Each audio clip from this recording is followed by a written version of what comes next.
priklausys nuo to, kaip jums seksis.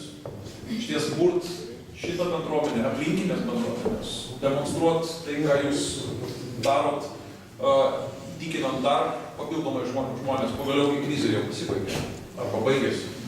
Ir vaikai gims, ir judėsim į priekį, ir aš galvoju, kad tada ir sprendimai vienokie ir kitokie atsiranda. Todėl yra, ką mūsų valstybės mastu dar nuveikti, ir ačiū už tą meniu darbų, kuriuos jūs pastebėt, ką mes darom. Suvokiam iššūkius, kad mokykla gyva bus tada, kada joje dėmesio vaikui bus daugiau ir mažiau laiko reikės dirbti su, nežinau, kam reikalingų aplankų užpildymu, nežinau, kam reikalingais popieriais, demonstravimai fasadinės švietimo sutvarkytos mokyklos gyvenimo pusės.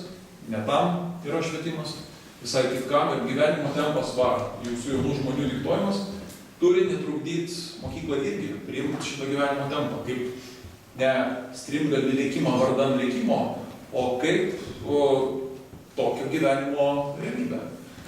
Nesakau, kad visi mes mokytojai ar vyresni turim SMS-ais užduotis ar per Facebooką užduot, bet gebėt kūrybiškai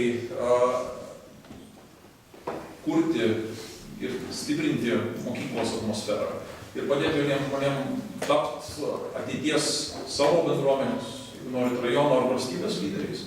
Tai yra prasmingi dalykai, ir čia esantis mokytojai, manau, labiau matysit prasme, kai matysit, kad sekasi mūsų vaikams, ar Lietuvoje, ar tame tarpe ir užsienyje, nebėra